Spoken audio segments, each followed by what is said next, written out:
Hey guys, it's Leo, and today I'm here to talk about the first episode of She-Ra and the Princesses of Power, which is already available on Netflix. I think it's 12 or 13 episodes long.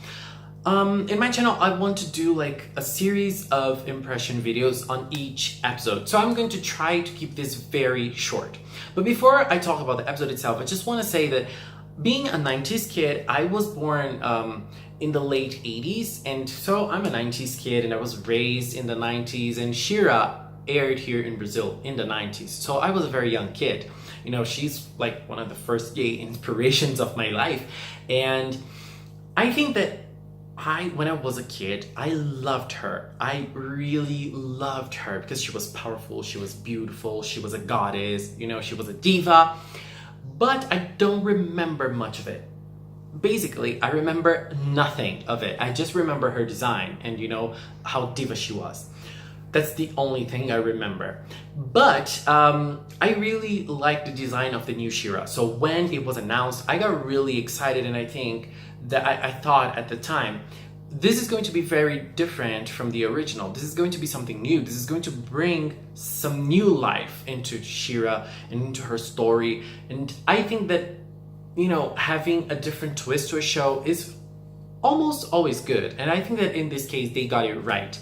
The first episode was really nice. I really liked it. So we got to meet Adora, who is the main character, who's going to become She-Ra. I didn't even remember that She-Ra is not the name of the main character and she becomes her. I don't know if it's like that in the original. But anyway, in the show, we got to meet Adora. She's part of an organization called the Horde, and she trains a lot for them. But I think that one of the most interesting things about this first episode is the contrast, because we see things in the Horde perspective, and we see things in the perspective of the outside world, which I don't know if it has a specific name or not. But, you know, when we're talking about the Horde, everything is dark, everything's ugly, the colors are ugly, everything's supposed to look gloomy. And then in the outside world, things seem to be, I mean, from what we've seen, we don't see much, but from what we see, things are colorful, things are beautiful, the characters are colorful, you know, and I don't know. I feel like this is a very strong indicative that they're trying to show what the Horde really is, because after this first episode, we obviously got to know the Horde is the villains. You know, they are doing bad things to the world. We don't know many details, but we know that what they're doing is not good at all. But Adora and her team, they believe that they're in the good side. So they're basically in the dark. They're basically being toyed by the Horde organization. And then, you know, we get to know another character who's called Catra. And I really enjoyed her. She is such a nice character. And when I saw her for the first time, I thought that she was going to be like Adora's best friend and, you know, the one who's always there for her, even though they keep on teasing each other and playing with each other.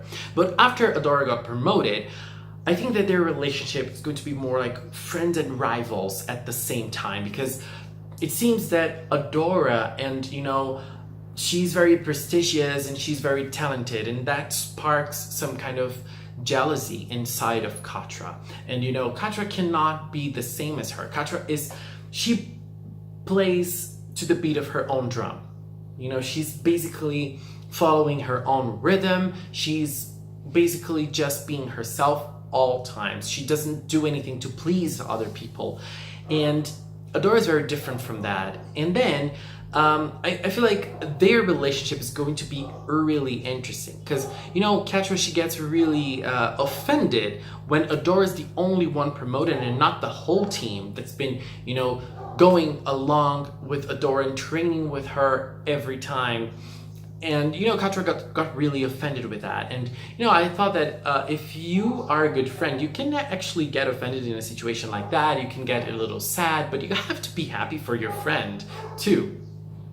And so when Catra and Adora went out of the Horde and they started, you know, exploring the outside world, Adora found the sword. And then one thing I really liked is the relationship Adora has with this sword, because it shows that, like, She-Ra is a predestined hero. She's a chosen hero. And I think that this is an overused plot in lots of different stories, but it works. You know, if it's done correctly, it works. It adds some epicness to the story, you know, you being chosen for something. And I think that Shira's not only been chosen by the sword, like, okay, I saw that girl, she's amazing, and I'm gonna choose her as the wielder of my power. I don't think it's only like that, because in one of the scenes in which we see Adora with the sword and their relationships, we get to understand that there is something more there. It seems that even when she was born, she was already chosen, and we don't know why, but I am curious. Another thing that I really enjoyed in this episode was one of the princesses that we get to know in this episode, which is Glimmery.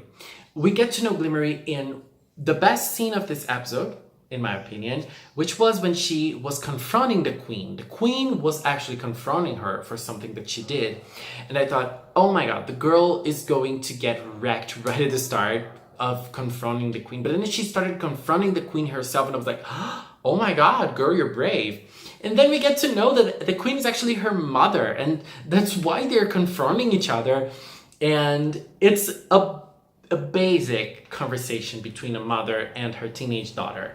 You know, it's a basic conversation, and that was so nice. That was really, really nice, and I really loved it. I think that for me was the best part of the episode, and Glimmery so far is my favorite character.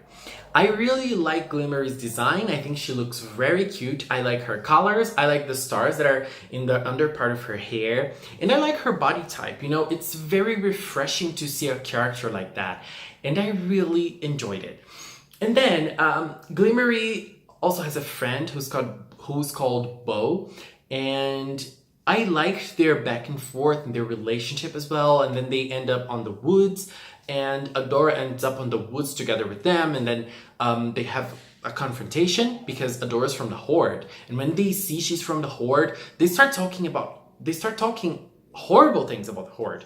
And that for Adora is something new, because for her, the Horde is the side of the heroes. And that doesn't really seem to be the case. And then she finds the sword, and then she gets another revelation, and then they start, you know, having this conversation, because I think that this trio, Glimmery, Bo, and Adora, they're going to be the main characters of the show. Probably Adora is going to stay with them and, you know, travel with them. I don't know. And that's when I think Catra is going to be kind of an antagonist, because she's probably going to feel left out. She's probably going to feel like she's someone who's not being part of the whole thing. And she's going to feel abandoned by Adora, and then she's going to turn against her, and she's probably going to be chosen as the new hero of the Horde, since now Adora doesn't really seem to be on the Horde's side anymore. Because at the end of the episode, we had a fight between the three main characters, I think, and a monster. And it was interesting because, you know, it was funny at the start because Bo couldn't do anything. And I thought, okay, Glimmery might be able to do something. She's a princess. But it doesn't really seem that her powers are that developed yet. Her powers are cute and they're all pink and glittery. But she seems to be very weak. At least for now. But, you know, it was nice seeing her in action for the first time. But, obviously, Adora turning into She-Ra for the first time when she got the sword up, and then she asked for the Grey School powers, and then she became She-Ra with the epic song in the background and her hair flowing, the big hair flowing. I was like, yes, queen, you got me, and I am hooked to this show already, and I'm so excited to see more. I'm going to watch more. I started watching the second episode, but I ended up falling asleep. Not because I was not liking it, but I was so tired. I ended up falling asleep and I didn't finish it. Anyways, guys, that was my view on episode 1, and I'm really, really excited to see more. Leave a comment with your opinions. Let's try to keep the comment section free of spoilers until that specific episode, so that we don't spoil the show for each other. Anyways, guys, that was it. Thank you so much for watching, and until next time, bye-bye.